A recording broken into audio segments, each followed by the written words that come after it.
It's that moment when the worship leader goes off script and you notice they're not singing the verse, they're not singing the chorus, they are singing something entirely new. Today we're talking about spontaneous prophetic worship moments, how to lead them, how to engage in them, and we get to interview Pastor Jamé Swilley from Seeds Church in Rockvale, Tennessee.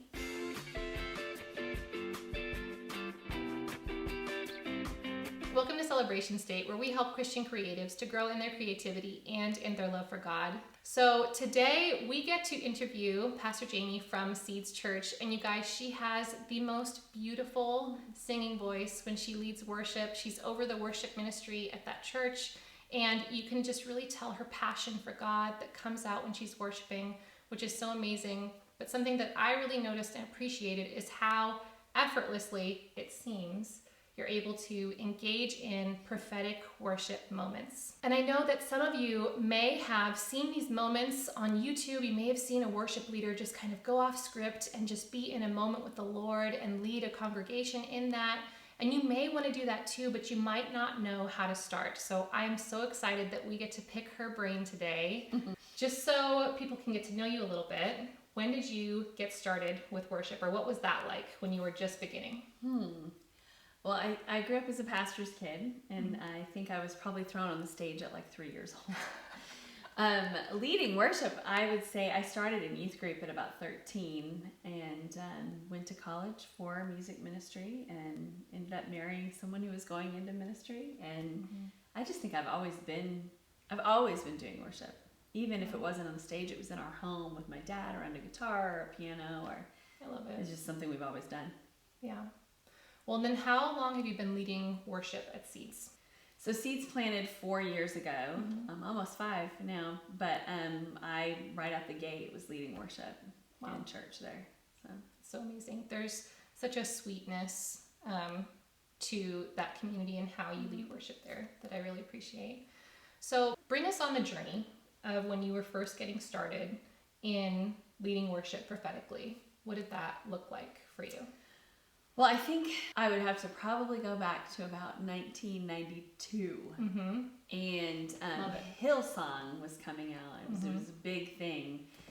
And I grew up in a church where we sang hymns. And so we always stayed right within the bonds of that book, you never left it. And the first time I heard Darlene Check, I was like, what in the world is this? But she too kind of stayed within the bounds of what was written. And then I heard of a guy named Danny Chambers. I don't know if you've ever heard of him. Haven't. Okay, I'm gonna look him up.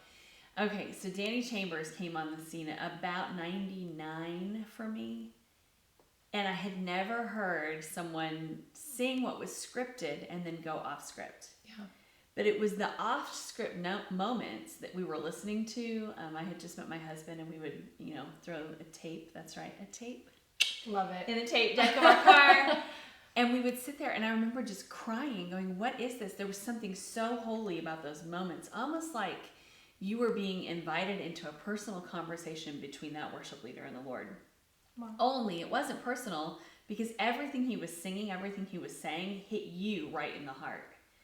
And it was like, and they recorded it. It was like, this is unbelievable. So I started kind of listening to that and wondering, like, what is that? Kind of just dabbling a little bit into like, I wonder what that would look like.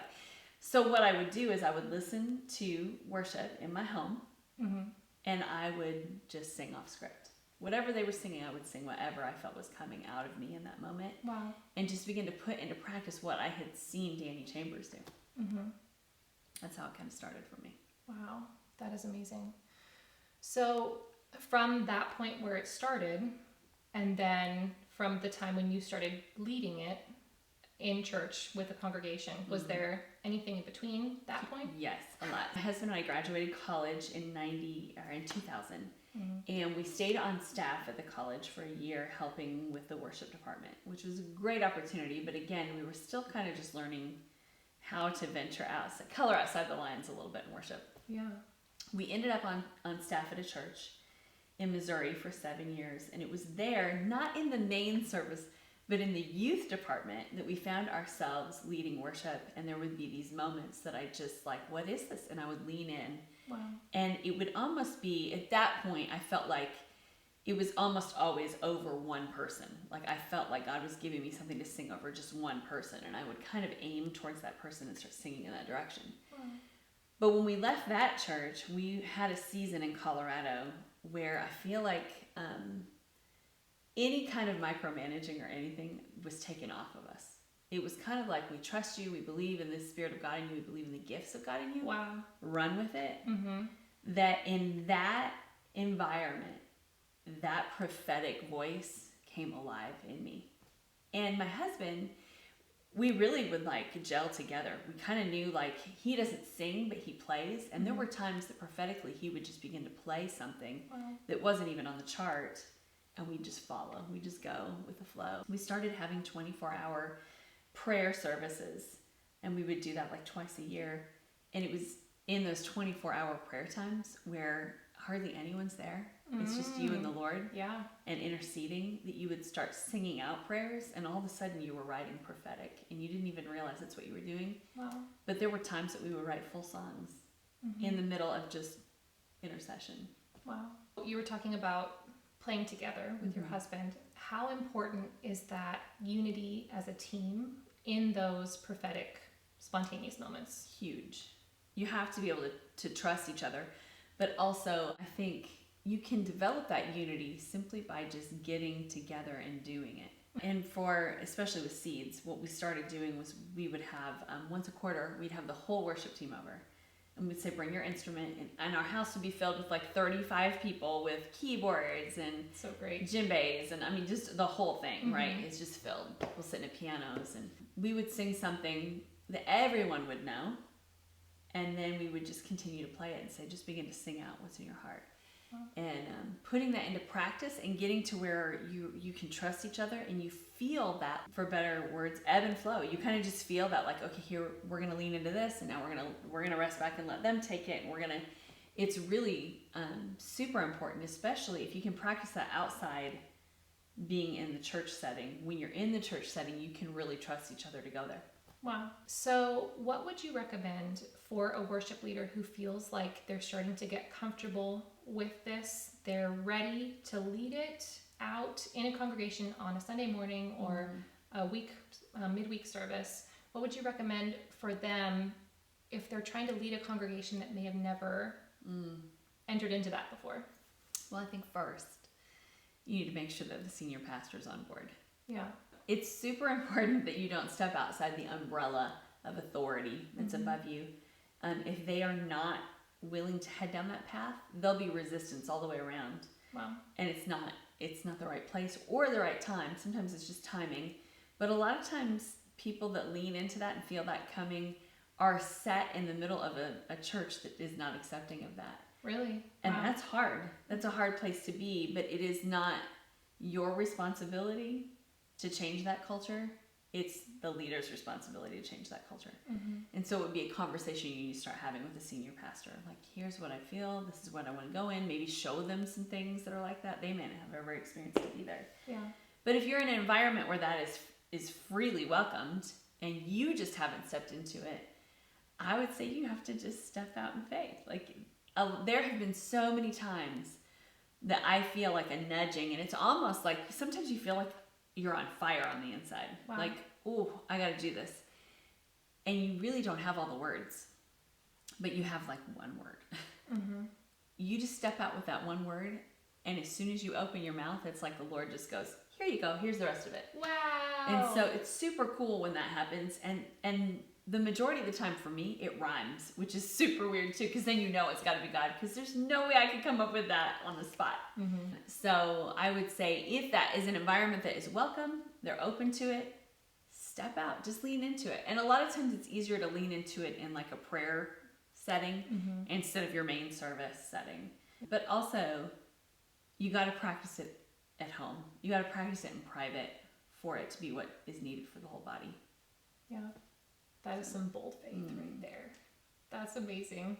Well, so for someone who is afraid to get started, are there any words of advice that you would give them? I think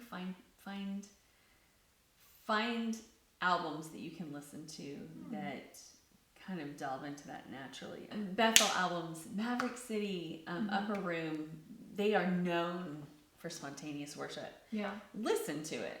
Listen to it and listen how they lean in. And then really invite the Holy Spirit to do that through you. And like I said, sometimes it's just like one word. Sometimes it's a phrase. Sometimes it's not even a word or a phrase. Sometimes it's just a melody that you hear in your head over top of what's already happening. Sing it out. There are times that I don't have words to put to what is happening in me, and it will be more of just like a line of just humming or oohing. But God can use that.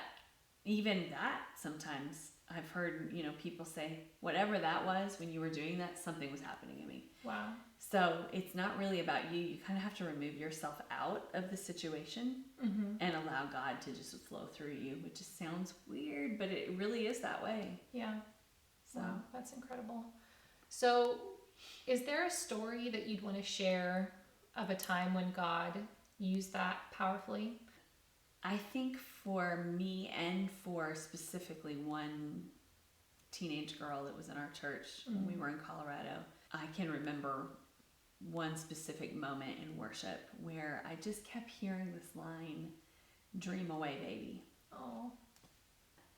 We were kind of at a transitional place in our family. There was a lot going on. I had just had a baby. It was, there was just so much going on in our world. And I felt like my life even had become, I knew I loved worship. I knew I loved music and all of that entailed, but my life had kind of turned towards mommyville, So the only outlet that I had was worship at church for my husband, who was a youth pastor at the time, in the youth department. That was really it. And so I kind of felt a little bit like that area of me was dying as I was turning towards, and it wasn't. It's just life comes in seasons. Yeah, absolutely. And so my focus was more on my children, and they had kind of absorbed who I was and it was just like all here, right here. That's real. And so there was a Wednesday night that we had, our youth group had taken over the main sanctuary. And so the kids were kind of spread out. It was a really free church. We loved it there. There was one girl in particular, and I saw her in the distance, and I remember singing "Dream Away, Baby," and we locked eyes. And she began to weep, and I began to weep because what I didn't know was that she was at this pivotal point in her life as a teenager, trying to figure out, God, what have you called me to? What is it you want me to do? Where do you want me to go to school? What is it? All those questions that come at that age. And the Lord was saying to her, dream. What is it you have in your heart? What's the dream? But as I was singing over her, he was also saying to me, hey, dream away. Wow. Dream away, baby. And I was able to, and this is sometimes happens when prophetic worship too, is that what was happening on the inside of me came out in song. Like, you've been wondering, you've been thinking which way you should go.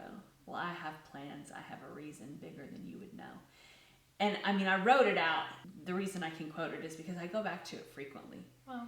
That like in that moment he was singing over her, but at the same time what was coming out of me was my life, where I was sitting going, what am I doing? Is this what I am now? Where am I supposed to go? And he was saying, I have plans for you. Yeah. Dream away, baby. Dream away, baby. Dream away, baby. And I remember saying that line, just that line, over and over and over.